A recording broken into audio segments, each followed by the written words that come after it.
네, 안녕하십니까. 오늘은 연중제 29주간 금요일입니다. 오늘은 10월 27일 금요일, 연중제 29주간 금요일입니다. 네, 그동안에 수목 우리 문화영상 피정으로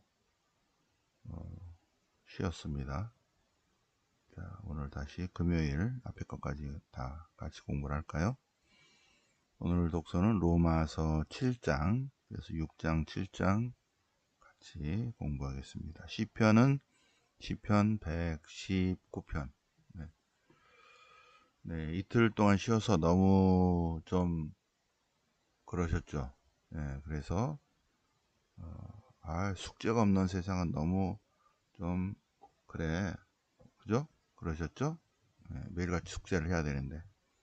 자, 그래서 오늘의 숙제는 시편 119편을 다 쓰는 겁니다.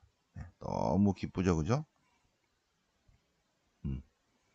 그래서 여러분들 볼펜 있으니까 볼펜 이렇게 법령, 계명 한 줄에 하나씩 다 나오거든요. 법령,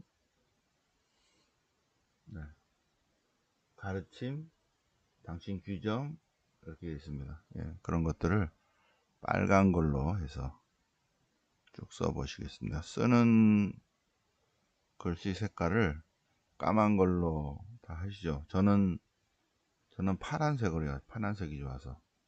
그러나 중요한 부분은 빨간색으로 하시기 바랍니다. 네, 시편 119편 숙제. 자, 오늘 복음은 루카복음 12장, 예, 마지막 부분, 12장 전체 또 한번 보시겠습니다. 자, 그러면 자, 로마서 7장이지만 6장, 5장까지는 했어요. 6장, 7장 볼까요? 자, 그 의로움에 대해서 설명하기 위해서 율법으로 옳게 되지 않고 믿음으로 옳게 된다 할 때 율법에 대한 설명을 위해서 세례라는 개념을 다시 끌고 들어왔어요. 그래서 세례로 그리스도와 하나가 된 참된 그리스도인들은 세례, 원래 정통 세례는 물속으로 완전히 들어가는 거예요. 세례, 세수, 세안, 물속으로 들어갔다가 나오는 겁니다. 그래서 물속으로 성부와 성자와 성령의 이름으로 이렇게 성부와 성자와 머리를 잡고 신부님이 물 중간에 들어가서 또는 물 바깥에 있으면서 머리에 손을 얹고 성부와 성자와 물속으로 집어넣으면서 성령의 이름으로. 네. 그러면 이게 훨씬 더 와닿죠, 그죠? 자, 죄에서 이미 죽었다. 그리스도 예수님과 하나 되는 세례를 우리가 받았다면, 그분의 죽음과 하나 되는 세례를 받았다면 그분과 함께 묻혔다. 세례를 통하여 그분과 함께 묻혔다. 그리고 되살아났다. 그래서 우리도 새로운 삶을 살게 되었다. 그리스도와 하나가 되는 세례입니다. 그분과 하나가 되는 세례를 받았다면 그분처럼 죽어서 부활 때도 분명히 그리 될 것이다. 우리의 옛 인간은 그분과 함께 십자가에 못 박힘으로써 죄의 지배를 받는 몸이 소멸했습니다. 자, 7절이 중요합니다. 죽은 사람은 죄에서 벗어난다. 그래서 그리스도와 함께 죽었어요. 죄도 죽었어. 그분이 되살아나면서 우리도 되살아납니다. 그래서 새로운 삶을 살게 되었다. 네. 우리도 죄에서 죽었지만 예수님 안에서 다시 산다. 의로움의 도구로 그리스도의 지체가 되어서 하느님의 영광을 위해서 산다. 자, 우리는 죄에서 해방되어서 공정과 정의의 삶을 의로움의 종이 되어 살고 있습니다. 자, 자기 성화 있죠? 자기 성화. 인간이 왜 사느뇨? 인간이 왜 산다? 교리문답 1번입니다. 인간이 왜 산다? 답이 두 가지가 들어있죠. 하나, 자신을 구원하고, 이 하느님의 영광을 위해 산다. 하느님의 영광을 위하여. 인간이 왜 사냐면 자기를 구원하기 위해서 살고, 그리고 하느님의 더 큰 영광을 위해서 산다. 그것이 우리 삶의 목적이라는 거죠. 근데 구원은 곧 다른 말로 여기 성화입니다. 성화. 어떻게 성화할 것인가? 비밀이다. 그래서 어제 피전 가신 분들 마리아의 비밀에 대해서 종합 설명드렸죠. 토요 성모 신심에 오시는 분들도 어떻게 성화될 것인가, 어떻게 우리가 구원받을 것인가, 어떻게 성화될 것인가, 이건 비밀인데, 그래서 비밀을 제가 어저께 가르쳐 드렸습니다.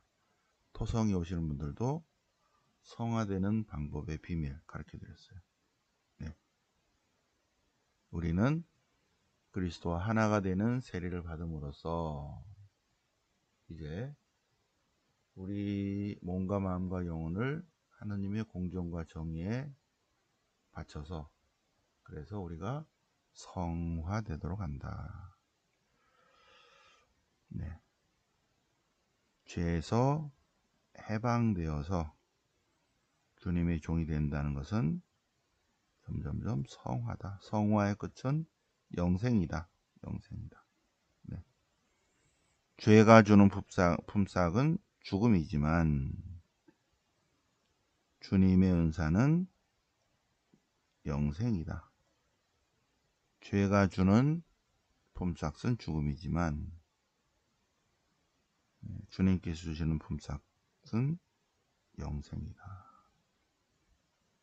그래서 세례를 받았기 때문에 우리는 율법에서 해방되었다. 해방되었다. 율법은 살아있는 동안에만, 사람이 살아있는 동안에만 그 위에 군림한다. 그런데 우리는 그리스도와 함께 세례로 죽었어. 죽은 몸에는 율법이 살지 못해. 그죠? 그리고 우리는 믿음으로 되살아났다. 그리스도의 몸 덕분에는 율법과 관련해서 죽음으로써 우리는 다시 주님의 차지가 되었다. 우리는 하느님의 열매를 맺는 그러한 삶을 산다. 그래서 법전이라는 옛 방식이 아니라 성령이라는 새 방식으로 주님을 섬기게 되었다. 우리가 전에는 율법과 상관없이 살았는데 계명이 들어오자 계명 안에서 죄가 다시 살아났어. 죄로 인해서 나는 죽었어. 왜? 생명으로 이끌어야 할 계명이 나에게는 죽음으로 이끄는 것으로 나타났습니다. 율법은 죄를 드러내는 것입니다. 계명을 통해서 죄가 드러난 거죠. 자, 우리는 우리 안에 죄가 들어있어요. 우리 안에 자리 잡고 있어요. 나는 좋은 일을 하려고 하는데 내 안에 자리 잡고 있는 죄. 다시 내 안에 자리 잡고 있는 요거, 내 안에 자리를 잡고 있는 죄. 이것이 나를 선으로 이끌지 않는다. 내 안에, 내 육 안에 선이 있어야 되는데 또 다른 뭐가 있다. 내 이성과 지성과 반대되는 또 다른 어둠의 세력이 있다. 그래서 내가 좋은 것을 하기를 원하지만 나는 선을 바라면서도 그것을 하지 못하고 근데 악이 바라는 것을 내가 하고 있네. 왜 이러지? 내 안에 자리 잡은 그 무엇 때문에 그렇다는 거죠. 내 안에 어둠의 세력이 있구나. 나의 내면의 세계 안에 상처의 흔적들이 있구나. 그것이 씻어지지 않고 아직 머물러 있구나. 바오로 사도는 여기서 하나의 법칙을 발견합니다. 좋은 것을 바라는데, 선을 행하기를 바라는데, 중요한 거는 그 옆에 악이 딱 도사리고 있다는 거죠. 근데 그게 어디서 나왔다? 이미 내 안에 있다는 거예요. 내 안에 있다. 내 지체 안에 이미 어둠의 세력이 있어서 내 이성의 법과 대결하고 있다. 누가 이 죽음에 빠진 몸에서 나를 구원할 수 있겠는가? 오직 은총으로만 가능하다. 그래서 우리 내면의 세계에 있는 어둠의 흔적들을 알아차림, 발견할 수 있어야 됩니다. 나는 선을 행하기를 바라는데 어둠의 세력이 밖에 있는 게 아니라 이미 내 안에 들어와 있다. 이게 왜 생겼다? 축적된 경험이에요. 축적된 경험. 슬픈 추억들, 어둠의 상처들이 내 안에 자리 잡고 있다가 지하실 내 내면의 세계에 지하실 안에 있다가 어느 순간 이렇게 뚜껑이 열리면 그것이 나온다는 거죠. 그래서 이성과 지성으로는 좋은 것을 지향하는데 어둠의 세력들이 와서 그를 다 거꾸로 데려간다. 그러는 자기 자신을 알아차릴 수 있어야 된다. 그러면 내 내면의 세계의 지하실이 어두움으로 차 있다면 어떻게 해야 된다? 이것을 뚜껑을 이렇게 오픈시키면 어떻게 돼요? 빛이 들어오니까 빛이 들어오는 순간에 어둠은 어떻게 된다? 어둠은 사라진다. 지하실 뚜껑만 이렇게 열고 내 안에 내면의 지하의 세계에 어두움이 가득 찼는데 맨날 바가지로 퍼내 이렇게 어두움을. 그렇다고 어둠이 나갑니까? 아니죠. 지하실에 스위치를 탁 넣는 순간에 빛이 딱 들어오면서 어둠이 없어지는 거죠. 나의 내면의 세계 안에 어둠이 자리 잡고 있다면 여기 우리 주 예수 그리스도를 통해서 우리 주 예수 그리스도의 빛이 들어오는 순간에 이것은 다 사라진다. 이게 바가지로 퍼낸다고 되는 문제가 아니다.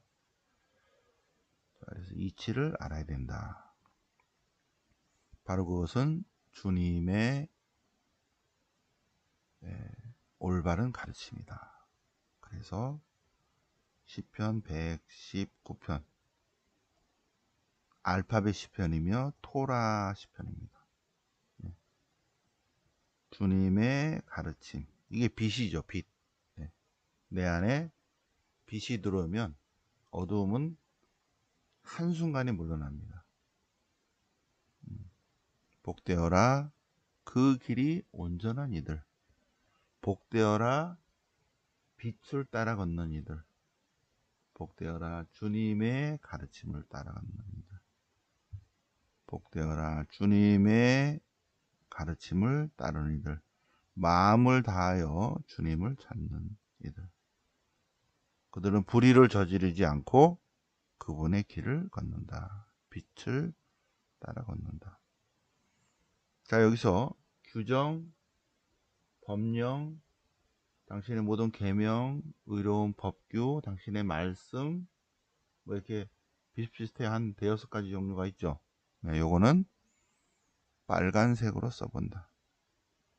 네, 그래서 빨간 게 없는데요. 그럴까봐 볼펜에다가 세 가지 색깔 넣어놨어요. 네, 그래서 말씀 노트에 써보시기 바랍니다.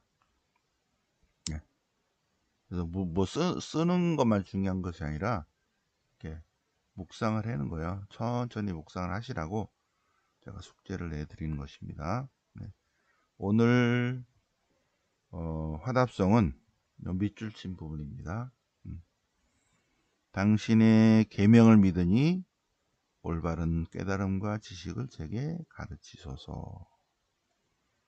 고통을 겪기 전에는 제가 가르쳤으나 이제는 주님의 가르침을 따릅니다. 당신은 선을 하시고 성을 행하시는 분, 주님의 가르침, 주님의 법규를 제게 가르쳐 주소서. 당신 종에게 하신 그 가르침, 당신의 말씀대로 당신의 사랑이 저를 위로하게 하소서.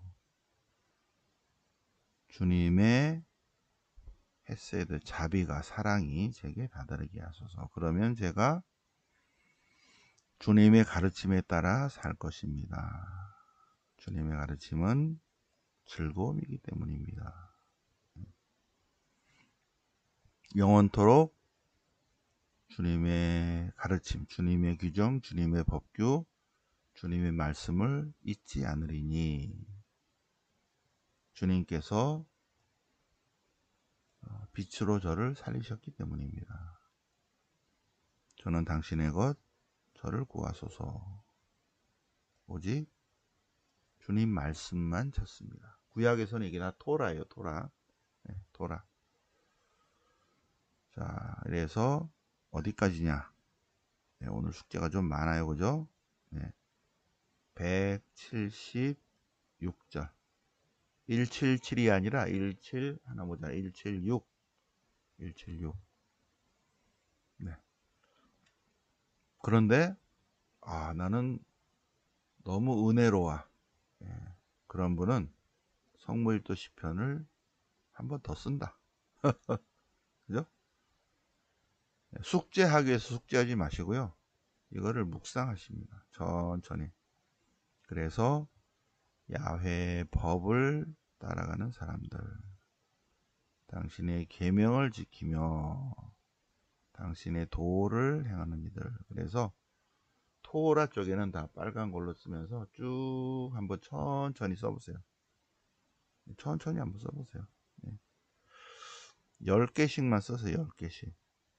그래서 10절, 그 다음에 좀 쉬고 20절, 좀 쉬고 30절, 그래서 176절까지 쭉 한번 써보시기 바랍니다. 네. 그래서 말씀 노트를 갖고 계세요. 그래서 내가 언제 이걸 다 썼지? 그러실 거예요. 자, 그러면 루카복음 12장 오늘 마지막이니까 총정리. 자, 예수님께서 위선, 거짓과 위선을 조심하라. 바리사이들의 누룩. 바리사이, 율법학자와 바리사이는 다릅니다. 율법학자는 율법을 연구하는 사람, 율법을 공부하는 사람, 그리고 율법을 가르치는 사람이고, 가르치는 사람. 바리사이는 율법을 그냥 행하는 평신도예요. 율법을 그냥 사는 사람. 율법학자는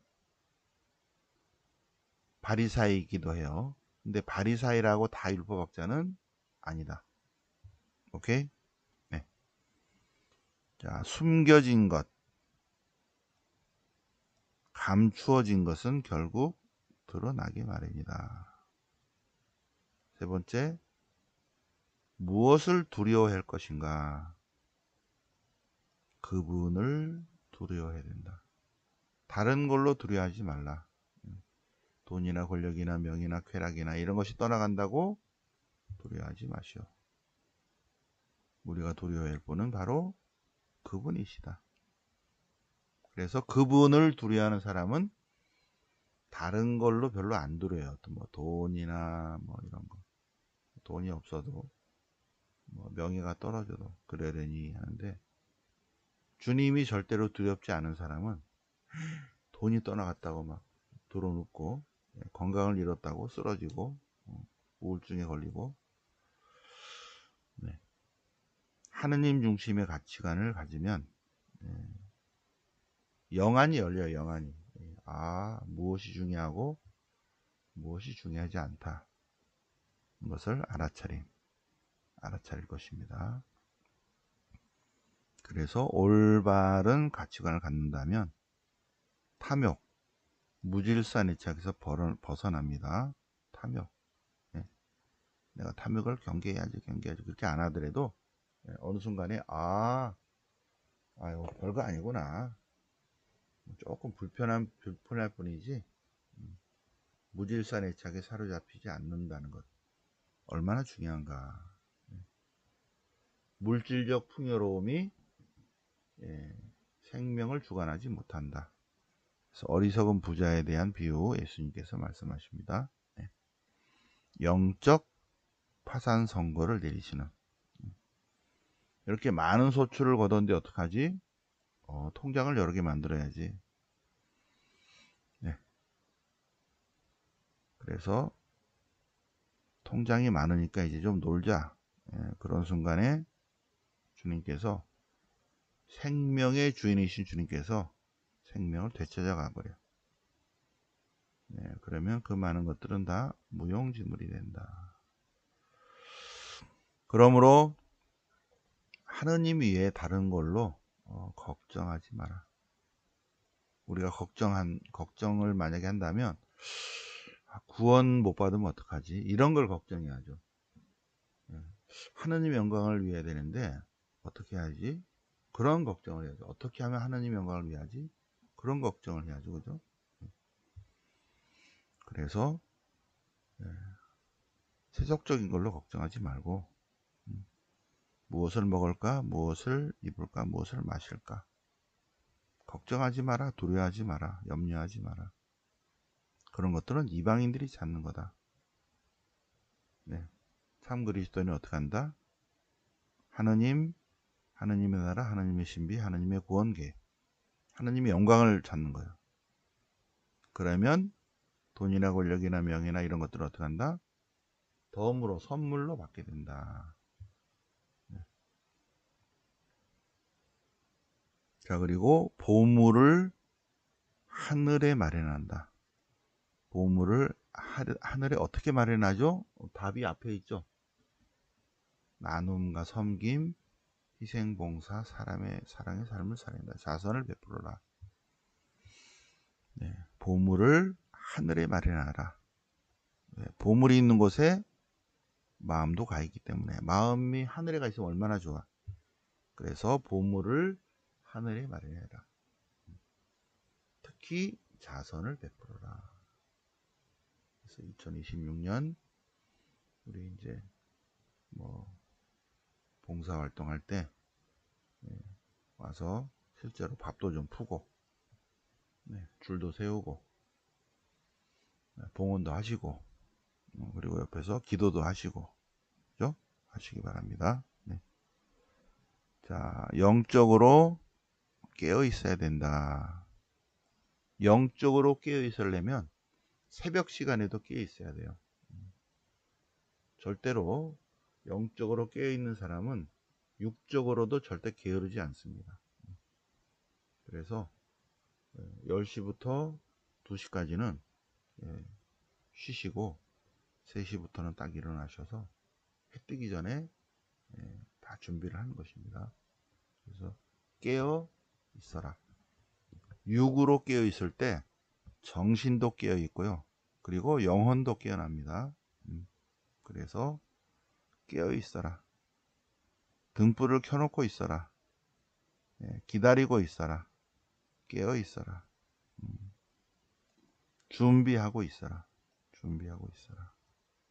주님을 맞을 준비입니다. 주님을 맞을 준비. 새벽에 일찍 일어나시면 얼마나 은혜로워요. 뭘 해야 되지? 그렇지 않죠. 탁 벌써 일어나셔서 목주기도 하시고, 네, 얼른 목욕제기 하시고, 목욕제기 3분 하시고,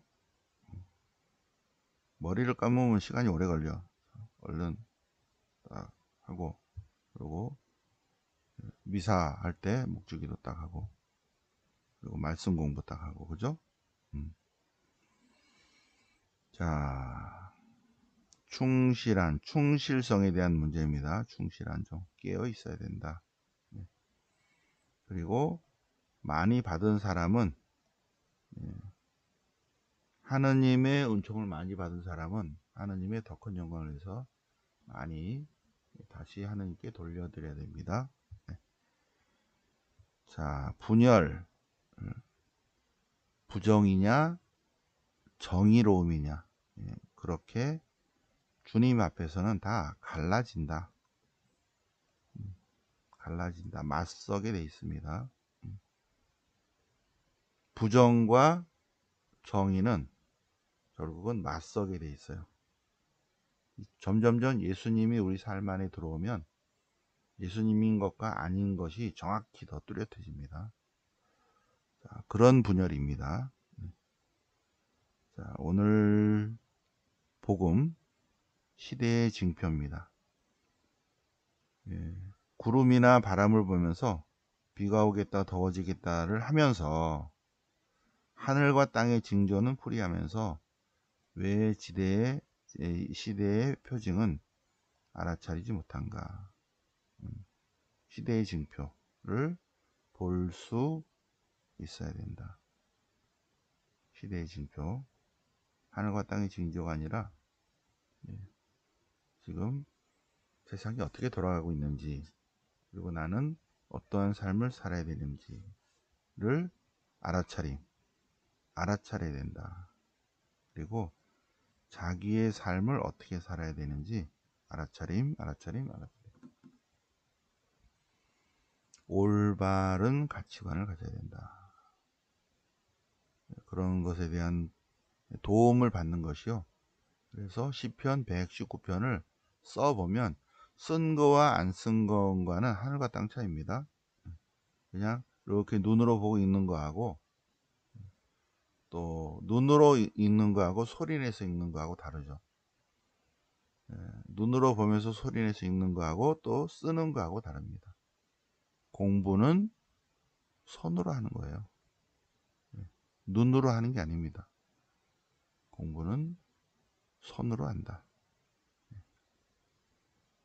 그래서 손으로, 오감으로도 하는 것입니다. 눈으로도 하고, 코로도 하고, 입으로도 하고, 말로도 하고, 발로도 뛰고, 그죠? 네, 발로. 그래서 옷 갈아입고 신발 신고 경주 갔다 온 거하고 안 갔다 온 거하고는 굉장한 차이죠. 문화 영성입니다. 이 모든 것들이 다 합쳐져서 나를 올바른 가치관을 갖게 한다. 그래서 내가 노력을 해야 돼요. 눈으로도 보고, 냄새도 맡고, 귀로도 듣고, 손으로도 하고, 발로도 뛰고 해야 됩니다. 자, 그러면 오늘 10월 27일입니다. 우리 은혜롭게 문화영성 피정을 했고, 오늘 이제 좀 하루 쉬시고, 그 다음에 내일 토요성모 신심입니다. 그냥 토요일 날 집에 그냥 이렇게 있으면 그냥 하루가 지나가는 거예요. 그러나 토요일 날 옷 갈아입고 묵주를 들고 버스 타고 전철 타고 명동에 오시면 예, 그만큼 영적으로 성숙할 것입니다. 발로 뛴 만큼,